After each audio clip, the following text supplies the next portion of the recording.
Enseigner, c'est faire des choix. Qu'on le veuille ou non, un enseignant, devant ses élèves, il doit en permanence prendre des décisions qu'on pourrait qualifier de très politiques. C'est ce qu'on va voir dans cette vidéo qui va, j'en suis certain, modifier durablement votre façon d'appréhender l'enseignement. Pour commencer, quel est l'objectif d'un prof, que ce soit en France ou ailleurs?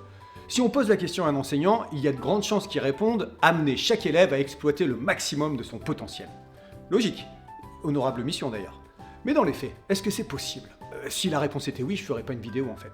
Donc, non.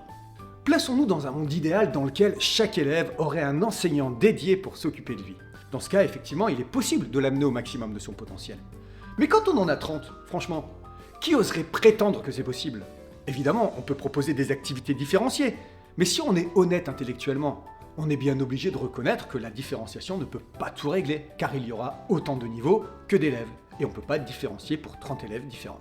Bref, c'est là que l'enseignant se retrouve confronté à des choix de société. Si on se pose 2 minutes pour réfléchir, quels sont les choix possibles pour un enseignant face à une classe hétérogène de 30 élèves? Je vois 3 grandes directions. La première direction, c'est celle qui consiste à ne laisser personne sur le bord de la route. L'enseignant va donc concentrer ses efforts sur les élèves les plus faibles, au risque de laisser une grande proportion d'élèves se balader et donc rester en dessous de leur potentiel de réussite. Si on voulait faire une analogie économique un peu caricaturale, on pourrait qualifier ça comme un choix communiste, où on donne la même chose à chacun. La deuxième direction, c'est celle qui consiste à se concentrer sur les forts afin de créer des élites. Ce faisant, évidemment, les plus faibles décrochent et restent au bord du chemin. Pour continuer notre analogie un petit peu pourrie, ça s'apparenterait au libéralisme, vous voyez, où les plus forts raflent la mise. Et puis la troisième voie, c'est de trouver un juste milieu, afin d'élever en compétence le plus grand nombre d'élèves possible, en s'adressant aux élèves moyens, avec des guillemets. Ce faisant, il laisse les meilleurs se débrouiller et prend le risque de larguer les plus faibles. L'énorme majorité des enseignants a choisi cette troisième voie. Le souci, c'est de réussir à placer le curseur, parce que même dans le groupe moyen, il y a des élèves plus ou moins faibles. Et il faut tout le temps décider d'en abandonner ou de renoncer à élever le groupe collectivement pour les garder au contact. Parfois, les profs, surtout en primaire, font de la différenciation dans les apprentissages pour tenter de tirer les plus faibles et de pousser les plus forts. Mais comme je l'ai dit plus haut, même si c'est une bonne chose, ça ne permet pas d'amener tout le monde au maximum de ses compétences, car on reste dans une logique de groupe. Je parlerai d'ailleurs un petit peu plus tard des groupes de niveau, dont le ministère annonce le grand retour au collège et au lycée.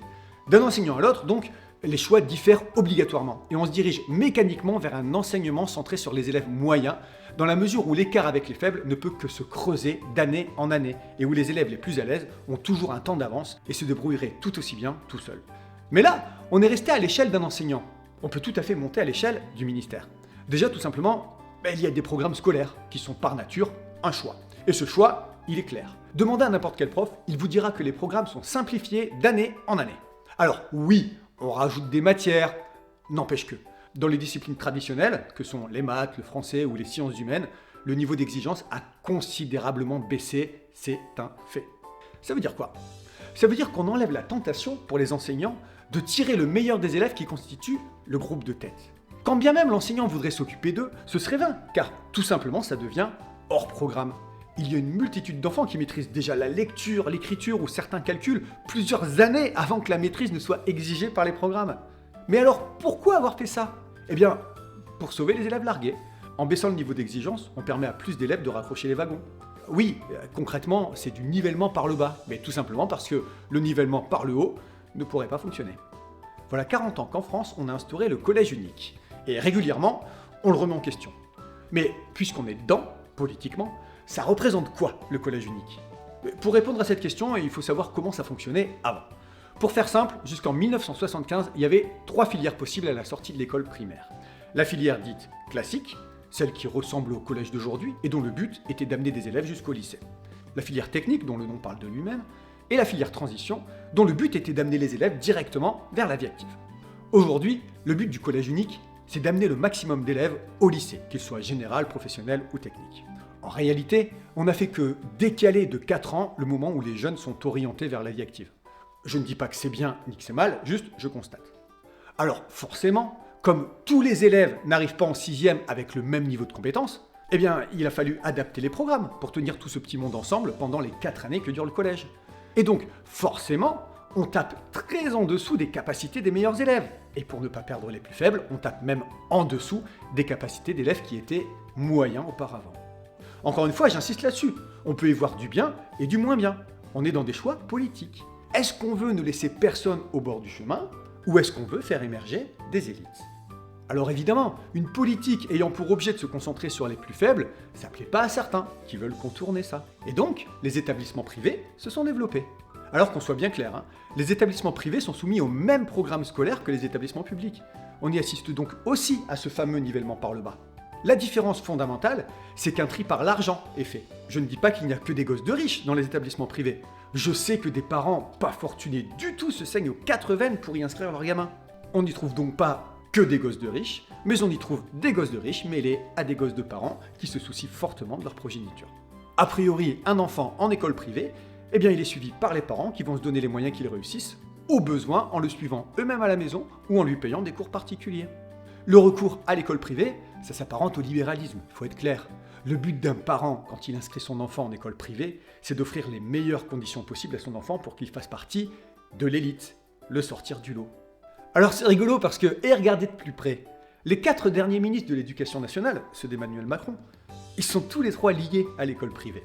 Le fameux collège Stanislas pour Amélie Oudéa-Castéra qui y a scolarisé ses enfants, et puis pour Jean-Michel Blanquer qui y a fait ses études. Ouais. Et l'école alsacienne pour Gabriel Attal qui y a fait ses études, et Pap Ndiaye qui y a scolarisé ses enfants. Il y a de drôles de hasards quand même. 2000 élèves si on cumule les effectifs de Stanislas et de l'école alsacienne, sur 12 millions dans tous les établissements du pays. Et on a les 4 derniers ministres de l'Éducation nationale qui sont liés à ces 2 établissements. Si on a un spécialiste des probas qui regarde, je veux bien connaître la probabilité que ce soit dû au hasard. Je ne compte pas faire de politique dans cette vidéo, mais on ne peut que constater qu'il est difficile de se faire passer pour ni de droite ni de gauche avec ce petit fun fact. Bref, je continue. Depuis quelque temps, on parle d'uniforme et de groupe de niveau. Bon, pour l'uniforme, je vous laisse juger. Je sais pas trop quoi en penser sur le plan politique. Est-ce que c'est un truc de droite? Est-ce que c'est un truc de gauche? Est-ce que c'est plutôt fait dans un souci d'uniformation, d'élitisation, nostalgie du passé, projection vers l'avenir? Bon, on peut trouver des arguments des 2 côtés. Pour les groupes de niveau, en revanche, c'est beaucoup plus clair. On veut permettre l'émergence d'une élite. Je ne dis pas que c'est condamnable, et ça l'est encore moins si dans le même temps, ça permet de délarguer les élèves les plus faibles. Ouais, je viens d'inventer ce mot, mais si on le comprend, c'est le principal, pas vrai?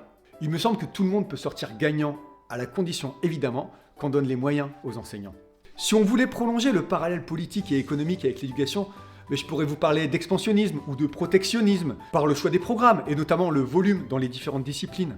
Mais ça risquerait de faire un petit peu trop long et rien que le fait de l'évoquer devant vous va vous permettre d'analyser les choses par vous-même. Merci d'avoir suivi la vidéo. Au fait, j'ai un spectacle qui parle d'éducation nationale. À la base, je voulais dresser un bilan positif et optimiste du métier, mais comme c'était triste à en pleurer, j'ai décidé d'en faire une comédie grinçante. Si vous voulez le voir, eh bien, il faut contacter une salle de spectacle près de chez vous et puis lui dire de m'appeler. Salut!